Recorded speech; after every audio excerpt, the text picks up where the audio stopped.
सादर करीत आहोत विभूतिभूषण बॅनर्जी लिखित पथेर पांचाली या मूळ बंगाली कादंबरीचा मराठी अनुवाद. अनुवादक डॉक्टर प्रसाद ठाकूर. आज ऐकूया भाग 6, इंदिरा आत्याचा गृहत्याग. नेहमीप्रमाणे सर्वजया आपल्या रोजच्या घरकामात मग्न असताना अंगणातून कोणीतरी हाक दिली आणि त्यापाठोपाठ भाजीपाला विकणारी दाशी दरवाजा उघडून हसत हसत आत आली. आत येताच म्हणाली, दुर्गाची आई, माझी तेवढी ती उधारी देऊन टाका बघू. काल आत्याबाईंनी माझ्याकडून एक फळ घेतलं होतं, पैसे तुमच्याकडून घ्या म्हणाल्या होत्या. सर्वजयानं अगदी निर्विकारपणे दाशीकडे पाहिलं. त्यांनी काय घेतलं होतं म्हणालीस? एक फळ हो, अर्ध्या आण्याची बाब, तेवढं द्या म्हणजे झालं. म्हणजे तुला काय म्हणायचं आहे? त्यांनी तुझ्याकडून फळ विकत घेतलं? होकारार्थी मान हलवीत हसत हसत दाशी म्हणाली, होय हो, माझ्यावर विश्वास नसेल तर त्यांनाच विचारा ना. आणि तुम्हाला काय वाटलं, सकाळी सकाळी अशा बोहणीच्या वेळी अर्ध्या आण्यासाठी मी का खोटं बोलेन? मी खरं तर एका आण्याच्या खाली ते दिलंच नसतं. मग त्याच म्हणायला लागल्या, अगं मी म्हातारं माणूस, मला ते खावंसं वाटतंय. म्हणून मग म्हटलं जाऊ दे, म्हातारं माणूस आहे, खावंसं वाटते तर खाऊ दे. त्यांना एवढं खावंसं वाटलं असं ते फळ आहे तरी कोणतं ग? सीताफळ हो. सांगतेस काय? अगं जंगलात पाहिजे तेवढी सीताफळं भरली आहेत, गाईसुद्धा त्यांना तोंड लावत नाहीत. आणि ते सीताफळ त्यांनी अर्ध्या आण्याला विकत घेतलं? छान. सर्वजयाला असा राग आला की विचारता सोय नाही.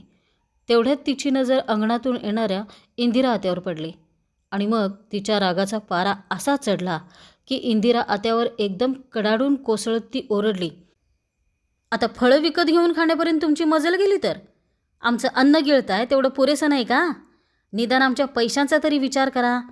तुम्हाला महागडी फळं खाऊ घालायला इथं पैसे काही वर आलेले नाहीत. मसनात गोवऱ्या गेल्या तरी जिभेचे चोचले पुरवायला लाज कशी वाटत नाही म्हणते मी, आणि तेही सगळं दुसऱ्याच्या पैशावर. इंदिरा आत्याचा चेहरा अपमानाच्या दुःखानं एकदम पांढरा फटक पडला. कसंबसं धैर्य एकवटून ती म्हणाली, सुनबाई, ते सीताफळ फार छान होतं ग. मला वाटलं छान दिसते तेव्हा चवीलाही तसंच असेल. अगं मी एक पिकलेलं पान, माझे आता दिवस तरी किती राहिलेत. सुनबाई, अगं अर्ध्या आण्याचा तर प्रश्न आहे, देऊन का टाकत नाहीस? तेवढे पैसे काही फार नाहीत ग. एकदम किंचाळून सर्वजया म्हणाली, फार नाहीत काय? फार नाहीत? पैसे काय सीताफळासारखे झाडाला लागतात वाटतं? फार नाहीत ना?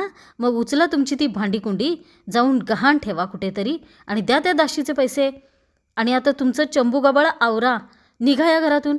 तुम्हाला खाऊ पिऊ घालायला आणि वरून तुमचे चोचले पुरवायला माझ्याकडे काही पैशाचं झाड नाही आहे. एवढं बोलून सर्वजयानं पाण्याची घागर उचलली आणि ती झटकन नदीकडे निघून गेली. दाशीनं थोडा वेळ वाट पाहिली आणि मग ती एकदम डोक्यावरच्या पदराला हिसडा देत नापसंती दर्शक मान हलवत म्हणाली, हे चांगलं आहे हो आत्याबाई, मी एक गरीब बाई, पण मी म्हणते तुमच्या या भांडणात मी माझे पैसे का म्हणून घालवून बसू? तुम्हाला पैसे देणं होत नव्हतं तर मग उधारीवर सीताफळ घेतलंच कशाला? मी आपली कष्ट करून जगणारी बाई आहे, मला माझ्या कष्टाचे पैसे असे पाण्यात सोडून कसं हो चालेल? मी तिसऱ्या प्रहरी पुन्हा येईन, तेव्हा माझा तेवढा तो अर्धा आणा देऊन टाका म्हणजे झालं. एवढं बोलून दाशी वळली आणि तरातरा पावलं टाकत बाहेर निघाली. इतका वेळ दाराआड लपून सर्व काही ऐकत असलेली दुर्गा चटकन बाहेर आली आणि दाशीच्या मागे मागे चालू लागली. दाशीची मनधरणी करत ती म्हणाली, मावशी, अगं माझी इंदिरा आत्या आता म्हातारी झाली आहे, तिला कधी कधी एखादं पिकलेलं गोड फळ खावंसं वाटतं ग. त्याबद्दल तिला दोष दिलाच पाहिजे का ग मावशी? खरंच फार छान सीताफळ होतं ग ते. त्यातलं अर्ध सीताफळ आत्यानं मलाही दिलं होतं. कुठून आणतेस ग तू? सांग ना ग मावशी, तुझ्या अंगणात सीताफळाचं झाड आहे का? परंतु दाशीनं दुर्गाकडे साधं पाहिलंही नाही की तिच्या कुठल्या प्रश्नाला उत्तरही दिलं नाही. मावशी, माझं थोडं ऐक तरी, मी तुला ते पैसे देते. माझ्या खेळण्याच्या पेटीत एक पैसा आहे. आई घराला कुलूप लावून नदीवर गेले, ती परत आली की माझा तो पैसा मी तुला गुपचूप आणून देईन. पण आईला ते सांगायचं नाही हां. तू खरंच सांगणार नाहीस ना ग मावशी? दुर्गाच्या त्या विनवण्यांकडे दाशीनं मुळीच लक्ष दिलं नाही. ती अत्यंत व्यवहारी स्त्री होती. कोणत्याही परिस्थितीत तिला आपला अर्धा आणा म्हणजे 2 पैसेच हवे होते आणि ते घेतल्याशिवाय ती गप्प बसणार नव्हती. त्यानंतर थोड्याच वेळानं इंदिरा आत्यानं घर सोडलं. एका हातात कपड्यांचं बोचकं, दुसऱ्या हातात पितळी भांडं आणि काखेत वेळूची चटई घेऊन ती निघाली. तिच्या त्या फाटक्या तुटक्या चटईच्या दशा चेटकिणीच्या केसांसारख्या अस्ताव्यस्त लोंबत होत्या. आत्या, ए आत्या, जाऊ नकोस ग आत्या. तू कुठे चाललीस ग आत्या? तू गेलीस की मी रडणार बघ. जाऊ नकोस ना ग आत्या. दुर्गा आत्याची विनवणी करू लागली. तेवढ्यात नदीवर गेलेली सर्वजया घरी परतली. इंदिरा आत्याला जाताना पाहून ती म्हणाली, जाणारच असाल तर जरूर जा, पण जाण्यापूर्वी माझ्यावर एक मेहरबानी करा. तुमच्या वाट्याचं वाढून ठेवलेलं आहे तेवढा आधी गिळा. जेवायची वेळ झालेली आहे. अशा वेळी कोणी न खाता घराबाहेर पडलं तर तो अपशकुन असतो. इतके दिवस ज्यांचं अन्न खाल्लं त्यांच्या भल्याचा थोडा तरी विचार करा. पण पहिल्यापासून तुमची मनोवृत्तीच वाईट, म्हणूनच तर तुमची ही दशा झाली आहे. अशा रीतीनं सर्वजयानं इंदिरा आत्याचं वैधव्य, तिचं दारिद्र्य या सगळ्या गोष्टींचा चांगलाच उद्धार केला. इंदिरा आत्यानं वर पाहिलं नाही की एक अवाक्षरही उच्चारलं नाही. एवढंच नव्हे तर तिच्या डोळ्यातून एकही अश्रुबिंदू ओघळला नाही. आपल्या थरथरत्या पायाने शक्य होईल त्या वेगानं ती निघून गेली. आत्याला तसं जाताना पाहून दुर्गाला एकदम रडू कोसळलं. जाऊ नकोस ग आत्या, असं म्हणत ती आत्याच्या मागोमाग धावत गेली. परंतु क्षणभरही न थांबता इंदिरा तरातरा चालतच राहिली.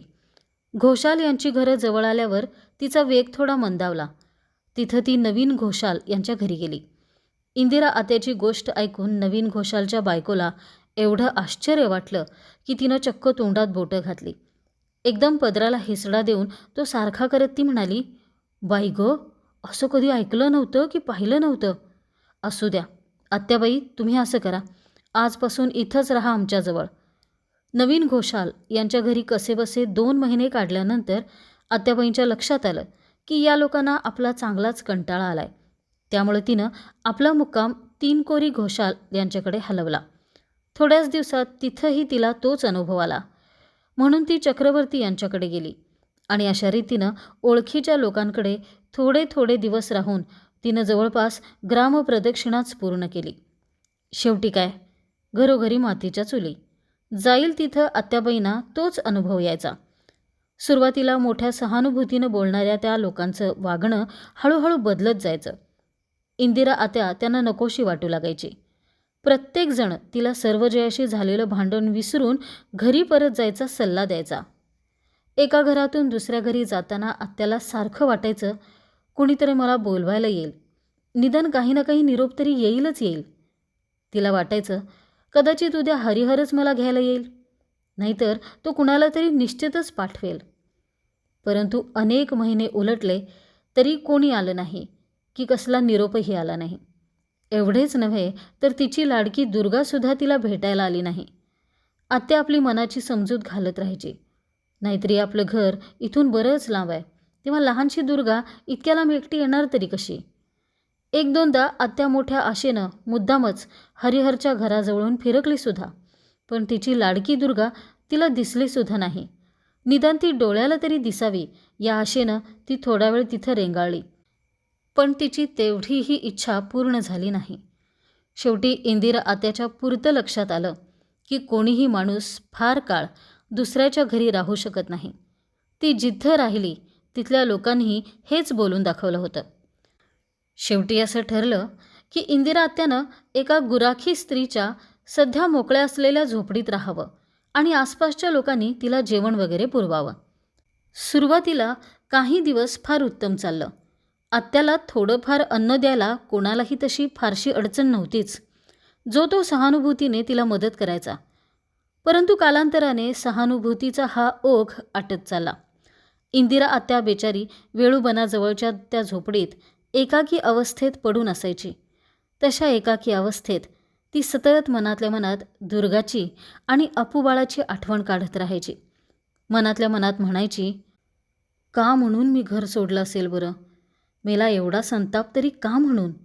सुनबाईसारखी जाऊ नका जाऊ नका म्हणत होती आणि दुर्गा तर किती रडत होती, पण मी मेलीनं ऐकलं नाही. आई गं, मी का म्हणून घर सोडलं असेल बरं?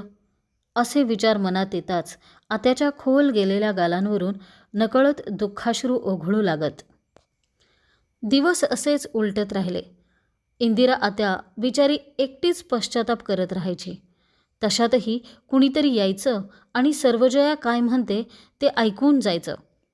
नुकतीच सर्वजयानं नवी तंबी दिली होती. ती थेरडी किती हट्टी आहे ते दिसू दे की लोकांना.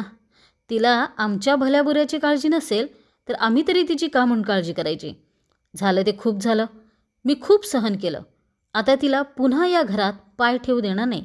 आहे तिथंच मरून का जाईना ती. मला त्याचं काहीही सोयरसुतक नाही. इतरांकडून इतकं सर्व ऐकूनसुद्धा आत्याच्या मनात यायचं, सर्वजया राहू दे, पण हरिहर, त्यालाही माझी काळजी वाटत नसेल का? का म्हणून तो मला बोलवणं पाठवत नाही? इंदिरा आत्याच्या डोळ्यांपुढून भूतकाळातली चलतचित्र झरझर धावून गेली. हरिहरच्या वडिलांपाठीमागे हरिहरची जबाबदारी तिच्यावरच पडली होती. तेव्हाच येते दिवस. त्यानंतर थोडा मोठा झाल्यावर हरिहर बनारसकडे निघून गेला होता. तेव्हाचे ते दिवस. ते सगळं तिला आठवत राहिलं. मुळात हरिहर कुठं गेलाय तेच समजत नव्हतं. नंतर कळालं की तो इथून कितीतरी दूर असलेल्या कुठल्या तरी एका प्रांताला निघून गेलाय. कधीतरी तो थोडे पैसे पाठवायचा तेवढेच. तेवढ्यावर इंदिरा कशीबशी गुजराण करायची. कधीकधी अक्षरशः 2 वेळचं अन्न मिळायची मारामार पडे. हरिहर आज येईल उद्या येईल म्हणत शेजाऱ्या पाजाऱ्यांकडून उधार उसनवारी करत तर कधी भीक मागत ती दिवस काढत राहायची. इंदिरा आत्याला आज फार फार एकाकी वाटत होतं. डोळ्यातून वाहणारे अश्रू तिच्या सुरकुतलेल्या गालांवरून ओघळत होते. मनातल्या मनात ती म्हणत होती, मेले हे भिकारडे दिवस कधीच का संपणार नाहीत. मीच मेली करंटी आहे. गेल्या जन्मी काही पाप केलं असेल त्याची फळं भोगते आहे. जर का आज माझी लेक जिवंत असती.